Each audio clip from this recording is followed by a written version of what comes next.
I actually don't want to be seen publicly speaking to Fred. I'm trying to avoid him. Oh. Yay! All right. Very Is this a wide angle lens? No, it's only going to show you. They're pretending I'm going to be. They're Yeah? pretending I'm going to be on this, but it's. Yeah. Yeah. You know, I've got stage fright. That's all right. Well, we'll help you. Yeah. Yeah. I'm going to put my hand back here, and you won't know that I'm moving his lips. That's right. Oh, yeah. Tell us about Ocean Check. What was that all? Well, they just sold a cover for $18,000 or something like that. That's what he's in. And I got $10 for it. 1937? 37, 38, something like that. Yeah. Do you recall what the original strategy or Well, it was going to be a giveaway at a lot of theaters, but the theaters didn't go for it. I have no idea. Oh, in those days, they were movies, in order to lure in people, would give away dishes. There was dish night. Did you ever hear about that? So a woman would get one dish every week, and finally she'd have a whole set. And then she'd stop going to the movie. Oh, well.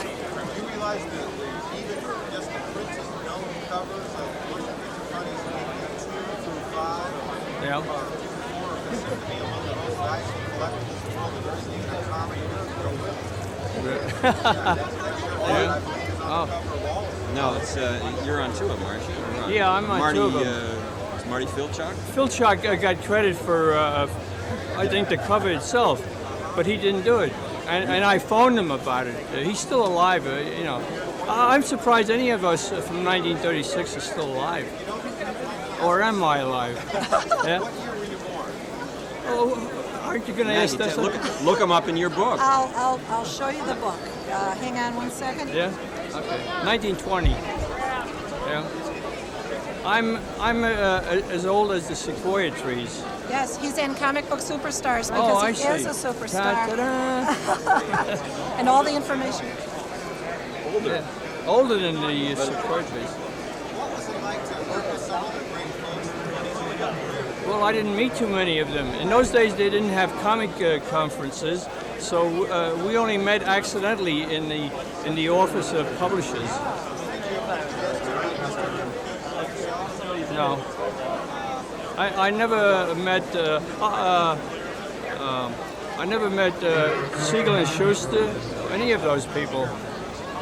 The only artists that I used to meet were artists that happened to be in the office when I brought my stuff in. Did you work alone in your own studio? Yes, Or did you cobwebs and the whole works. assistants, or did you do it all by yourself, or did you I ever did get together with the guys? No, in those days, most of us penciled it, inked it, leaded it, and what else is there? Provided color guides? No, No.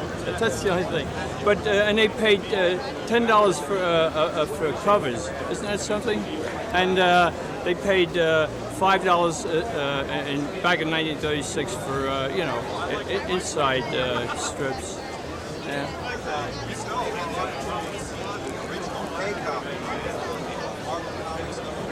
Yeah. Check actually written to Fred Schwab, various pay copies. It's quite a thrill. Wait, As I was looking through it, I just asked myself, where is Fred Schwab? the front inside cover.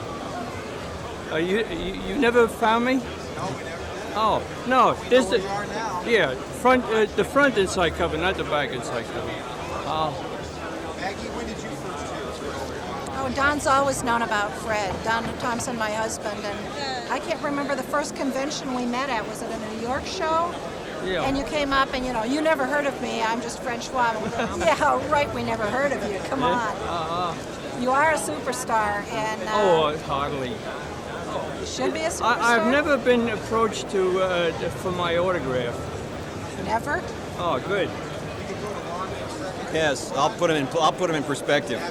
way down on the list. Could you tell us a little bit about where he fits in comic book history? Well, Fred's a kind of a phenomenon.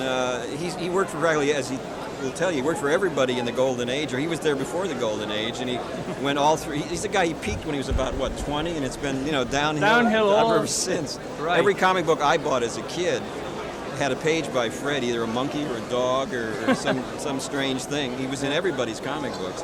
And but there's several guys like that. Fred's probably the most prominent one, but I would think, even Gil Fox and a few other people like that, and Boltinoff certainly, who were like just filled the spaces between the superheroes, and if it weren't for them, the magazines would have big blank spaces or something in the middle of them. And I was I was surprised when I met Fred eventually, because I assumed that the guy that was drawing that stuff in 1938 was an old man because of the proficiency of it. Fred doesn't like his stuff from that period. I think there's a vitality to his stuff that very few other artists had. Oh yeah. Particularly, he used to give cartoon lessons in some of the magazines. He great cartoons lessons. He'd say, "Here's how to draw a house," and he'd draw 6 houses, and that would be it.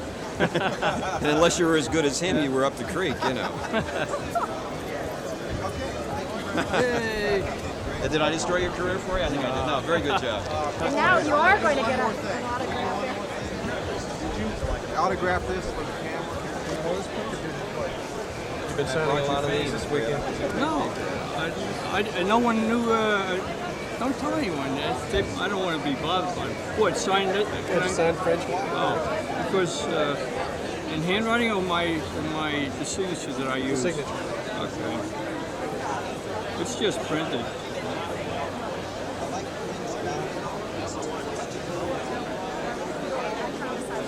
Also says. Okay, yeah, do that too. Okay. Notice the flourish? Whoa. You might want to get a shot of this flourish, Gary. Okay. Thank you, sir. Much And I gave you back your pen. Right. Let's Yeah? Take this turn it around and show it here.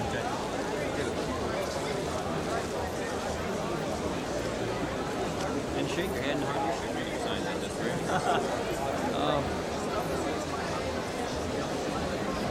How much is that? $16.95.